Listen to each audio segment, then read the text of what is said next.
I did say that I realise I'm the warm-up act here before the main performances start.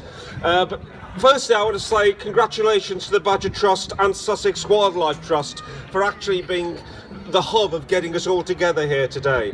It's and I think a round of applause straight away for that, I think. It's very important, particularly now, we make it very clear that we are not going away. And a turnout such as this now, this morning, is a real indication to those who think the issue has gone away and those who think that we have gone away. That is not the case. And can I just say this for anyone else that may be listening? This is just for starters. I know that there are other events, other rallies organised.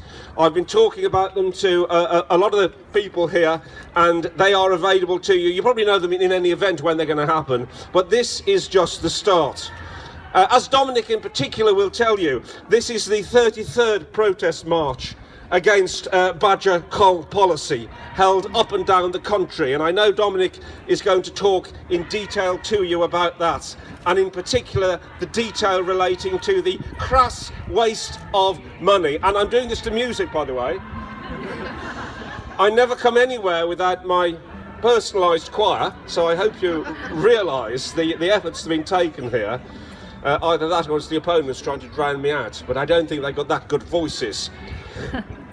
The analysis, and you all know the facts and the details, and I'm not going to go into them, but I think it's also important that when I'm in this position, I send a message out to people who may not know, people who may be listening and watching what's going on here this morning, and making it clear to them who want to inform and educate themselves, right-minded people, the reality of the heinous badger cull policy. Nearly all badgers that have been killed do not have bovine TB. That's the first thing to say. And let's just talk in plain principles to people who may be listening, to people indeed who may be shopping, that they actually don't have TB. In fact, the culling policy, the actual act of culling, has produced, and this is not just us talking, has produced, in fact, more cases of TB, bovine TB, by the actual policy itself. You know these facts. I don't have to tell you, but perhaps a few people listening and watching should know that. If you are concerned about this problem, and there is a problem, don't blame the badgers. Look elsewhere for the problem. Yes, everyone wants to be supportive where there is a problem.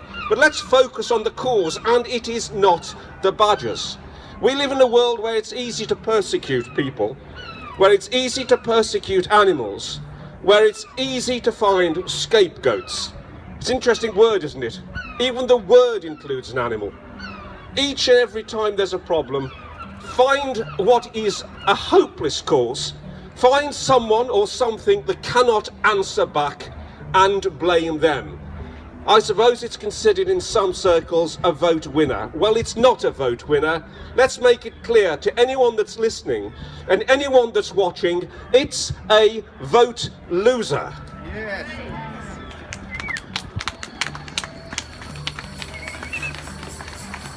Something else. Evidence. In the sort of work that I do in the law courts, and by the way, this is the first time I've stood on the bench.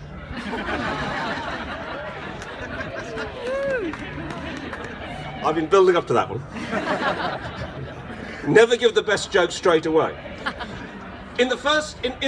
My work as a lawyer in the law courts, we deal with evidence. And if you want to prove your case, present evidence. The problem with those that say badger culling is the answer is that they're afraid to present the evidence. Because if they presented the evidence, they would be able to say, actually, there is no evidence. Very few of the badgers actually killed, and some of them brutally killed, some of them that take over 5 minutes to die. The majority, if not all, of those poor creatures were not even tested for bovine TB, because we know and they know, and anyone listening to what's going on here should know, guess what? They won't have it. So if you're not afraid of the evidence, I say to our opponents, if you're not afraid of the truth, actually test the situation. Test what you're doing. Test what you're proposing you carry on doing. And that's what today's about. It's not just about what's been done. It's about what is proposed to be done. Well then, tell the country, tell the people exactly what the results of your inquiries, of your testing is. And if you've got the courage to do that, I say, your argument will die. As much as you want the innocent creatures you actually say cause this problem equally to die. I'll conclude this way. It really grates with me at a time when we are fighting for the welfare of all animals to see not only is there government policy to reintroduce this heinous activity of badger culling throughout the country, we also see on another sphere the government still failing to confirm funding for wildlife crime investigation. When we are here campaigning, quite rightly so, on the issue of badger culling, we also need to take an holistic, an overall approach, an attitude to campaigning and getting the message across that when we fight today for the badgers, we must fight all the time for all persecuted wildlife. It's great to see you.